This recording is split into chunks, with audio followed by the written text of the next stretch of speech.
What's going on, you guys? This is your boy RBG, aka the Random Black Gamer, bringing you a video on Transformers 1. And I wanted to bring this video to you guys a little later than I intended to, because I wanted to wait for the dust to settle to see what the general audience thought about it, as well as see what the box office earnings were looking like. And surprisingly enough, fans really loved this movie, with some even championing it as the best Transformers movie of all time. But unfortunately, the box office earnings doesn't reflect that love, which is a bummer because this movie was amazing. Not to mention that post-credit stinger we got only left us wanting more, because this is clearly only the beginning. And given the fact that Transformers has a very robust roster, there are so many branching paths they can go through before we even get to the Great Cybertron War. But it looks like all of those different possibilities aren't going to see the light of day due to the diminishing returns at the box office. And I wanted to make a video on this explaining why the performance has been underwhelming, to say the least,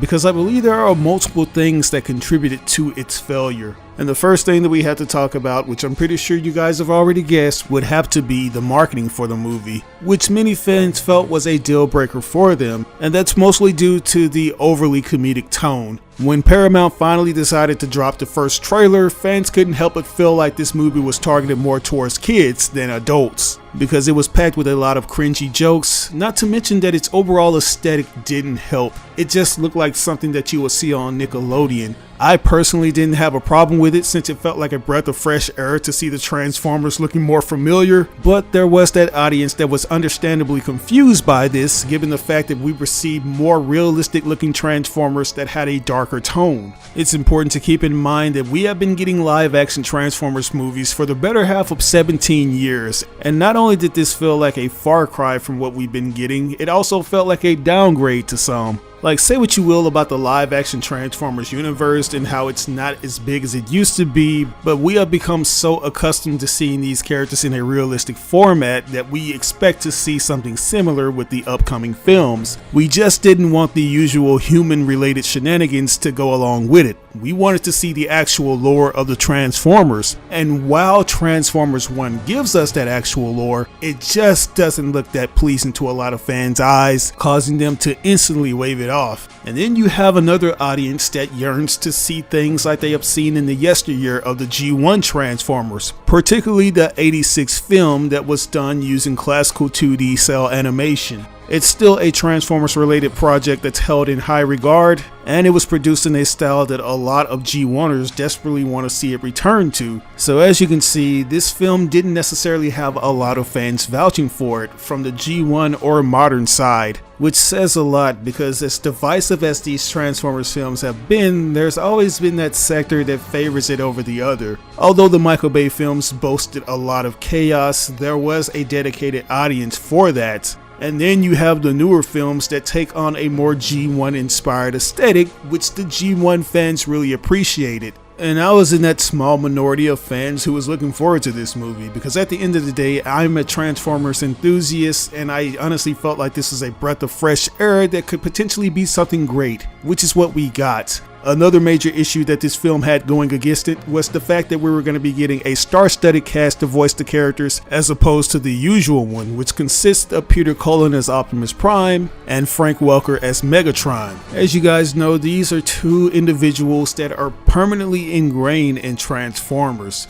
because they have been voicing these particular characters since the very beginning, and many fans felt like it would be a sin to not bring them on board for Transformers 1. Which would ultimately happen with this movie. Upon getting the news that Chris Hemsworth would be voicing Optimus Prime as opposed to Peter Cullen, they were already weary that he would not live up to the potential. And once they heard his performance, they were pretty much let down. They pretty much felt like it was a bare bones imitation of the real deal, not to mention that he felt so out of character. And the same can be said with Brian Tyree Henry's portrayal of Megatron. And I was very frustrated by this, and it's not necessarily in regards to the fans and their reception to this creative decision. It's the fact that the trailer did a poor job of disclosing that these were younger versions of the characters. I mean, yeah, we do get those moments where it says before he was Optimus Prime, he was Orion Pax, and before he was Megatron, he was known as D16, but they're so brief Not to mention that it isn't said out verbally by any of the characters,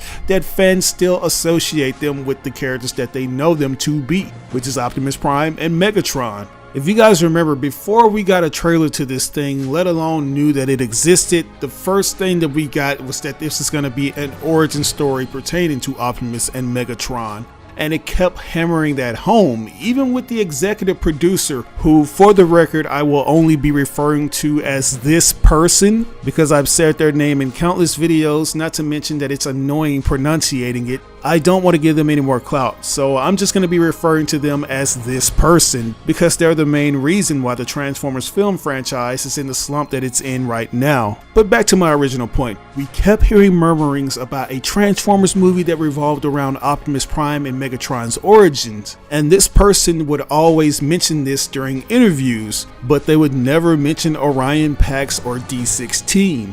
While many would argue that it was obvious that it was going to revolve around Orion Pax and D16, specifically revolving around the fact that it's going to be an origin story of Optimus Prime and Megatron, we got to take into consideration that the mainstream casual Transformers audience kinda outweighs the hardcore Transformers fans. The Orion Pax name/character has been around since the 1980s, but it's not used that often in regards to Optimus and his past. And on the flip side of that, we have D16, which is still a relatively new concept that was mainly exclusive to the War for Cybertron/Alliance continuity, and it's just now getting utilized in things outside of that. So when the audience at large sees this red and blue robot as well as this silver one, they mainly associate them as Optimus and Megatron respectively. And in my honest opinion, the trailer just didn't do a good job of selling us on the fact that this was in fact Orion Pax and D16, which ultimately factored into the kill shot of any momentum this movie had going for it. I can't count how many times I had to respond to a comment that said that, "Oh, why is Chris Hemsworth voicing Optimus Prime?" Only for me to respond saying that this isn't Optimus Prime, it's Orion Pax, and it makes sense that Chris Hemsworth is voicing that particular character. I also went out of my way to point out the fact that Peter Cullen didn't necessarily voice Orion Pax in the original cartoon. It was Laurie Fazo, so it's not like Paramount was committing the cardinal sin of casting someone other than Peter for this role. Now, was it done with the objective of getting more viewers on board who just so happen to be fans of the star-studded cast? Yes, but they did such a phenomenal job that you could easily forget that this was Thor voicing Orion Pax, as well as the Black Widow voicing Alita. You gradually see the evolution of these characters as they become the characters we know and love. And based off of all the reviews I've read and seen videos of, many people enjoy that. But anyways, we gotta talk about the biggest and most crucial thing that hindered this movie's performance, and that would be the credibility. During its initial inception, the Transformers live-action film franchise showed great promise. While the 2007 movie wasn't the perfect film, it was good enough to showcase that you could bring these metallic yet sentient beings to life on the silver screen. It most definitely hit a new benchmark in the world of CGI, which would ultimately convince Marvel that Iron Man could be brought to life, and would also go on to be produced by Paramount Pictures. And for the longest time, it felt like this film franchise was going to continue to be a lucrative one. Despite its flaws from the noticeable effects of the writer's strike at the time of its production, Revenge of the Fallen proved to be just as successful as its predecessor. And Transformers Dark of the Moon would go on to amass a whopping $1.1 billion at the box office, making it the 5th highest grossing film in history at the time of its release. Follow that up with Age of Extinction that would also join the $1 billion club. It was clear that Paramount had pretty much established a money printing machine that other studios would be very envious of. I can only imagine Kevin Feige over at Marvel just witnessing this and saying to himself, I can't wait till we can do the same thing. And lo and behold, Marvel has done that 10 times over. And that's because the Transformers film franchise has seen a major depreciation in overall value, with each massive turnout at the theaters left a equally massive amount of disappointed fans who were tired of all the Michael Bay explosions, the stupid humans that took up a lot of screen time from the characters that matter, and overall lack of quality, especially in regards to the CGI. At one point, America made up a bulk of the franchise's ticket sales, but over time there would be this seismic shift and we would see those ticket sales be generated elsewhere, with the main one being China, which is a territory that's considered a gold mine in terms of generating box office revenue.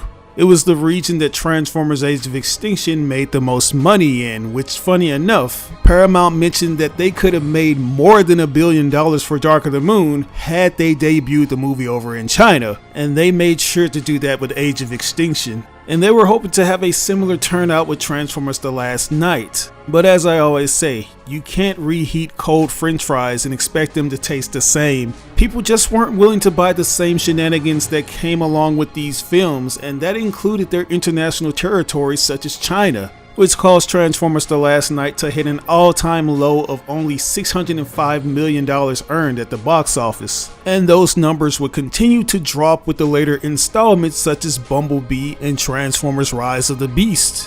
While the recent installments gave fans the more accurate design for the Transformers that they have seen in the cartoons, the damage had already been done. The brand has been largely associated with dumb, mindless popcorn flicks, not to mention that these films don't have a clear roadmap on where they're going, which is largely due to that person I mentioned earlier. After Michael Bay finally stepped away from the franchise, other directors were brought on board to showcase what they could do with it. And we saw with Travis Knight at the helm, these movies could be awesome, which is what Bumblebee was. But apparently there was a lot of meddling going on in the creative process of Bumblebee, which is largely attributed to this person whose name I won't mention. Some of you may remember in that first trailer we got this character that looked awfully similar to the Seeker known as Starscream, which many assumed was the character. But during a convention interview, Travis Knight would shoot down this assumption, stating that the producers wanted Bumblebee to be part of the Bay canon and his presence in this movie wouldn't properly align with that continuity,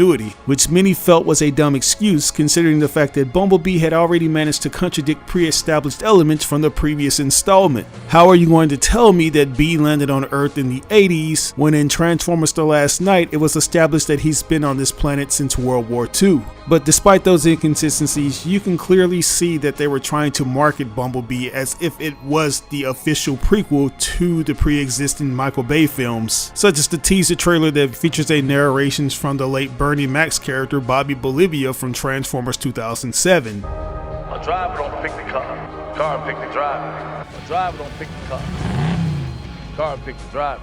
And the inclusion of Sector 7, which featured a brief cameo of a young Agent Simmons. But with that said, even though we had plenty of evidence to deduce that this was in fact a prequel, Paramount would go out of their way to contradict themselves and leave fans more confused than they already were on the current status in which this movie took place in. When asked if Bumblebee was in fact a prequel, the said individual, whose name I won't mention, would say that it's not necessarily a prequel, but somehow it connects to the Bay films if you wanted to. And then there's the alleged original cut of the film, which was said to not have the opening scene which was featured on Cybertron. It would instead be a chase sequence which featured B fleeing away from Sector 7 in his Jeep form. And then there's the scene of Megatron being encased in ice under the Hoover Dam, which would be confirmed to be an actual thing when we got his toy. When you take all of these changes into account, it's quite clear that the developers of this film were very weary that fans wouldn't be receptive to it if they saw these things that reminded them of the Bay films.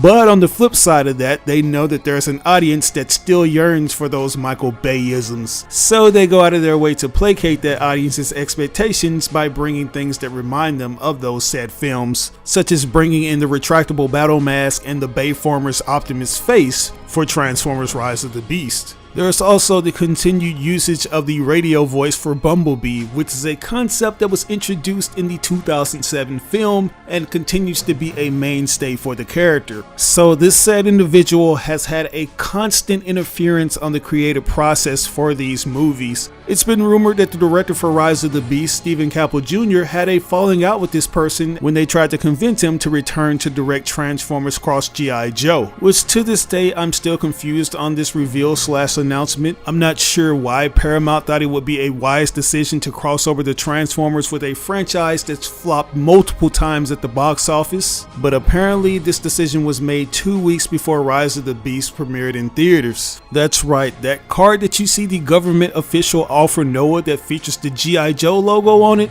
was originally supposed to feature the Sector 7 logo on it. And this, in my honest opinion, felt like a very desperate effort to get fans back on board. It felt like they were just throwing something at the wall and seeing if it stuck. Funny enough, after a year of this said reveal, the individual whose name I won't mention was asked what the current status of Transformers Cross G.I. Joe was, to which they responded saying that they were still in the early process, which in layman's terms means they have nothing. They have no idea where to take the franchise, and they'll continue to make these knee-jerk decisions based on the overall performance at the box office. And given its current status at the box office, I feel that these bad decisions will have a negative effect on Transformers 1. Although it's vastly different from its live-action predecessors, it does share something in common with the two recent films, and that's the name of B-127, which is the original designation of Bumblebee before he gets his name on Earth. And it just so happens to be the name that was introduced in the Travis Knight Bumblebee film, which leads me to believe that this person could use this as a backdoor opportunity to connect this film to the previous ones, which would be a big mistake.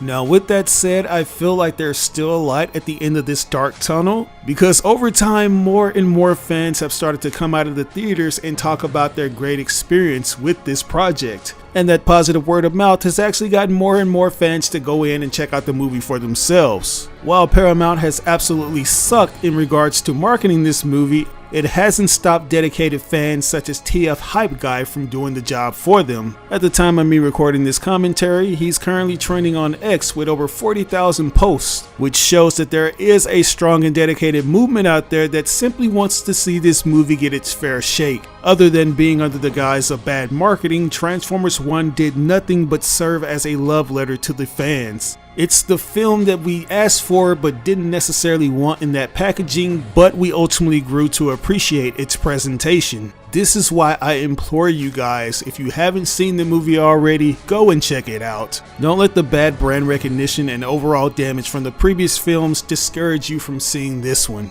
Well, with all that said, I'm going to turn it over to you guys. What do you think of all these things that I've stated? Do you feel like the first trailer really killed any chances this film had of being great? And how do you feel about the overall reputation of these films? Do you feel like that played a part in people having a bad taste in their mouths and not wanting to check this one out? Let me know in the comment section below. As always, I ask you like or dislike the video. It doesn't have to be a thumbs up, it can be a thumbs down. But if you truly enjoyed this video, it would help me out tremendously if you shared it with all your friends and followers on all the social media outlets. Sharing really makes a difference. But once again, this is your boy RBG, aka The Random Black Gamer, signing out on another video. I'll catch you guys later.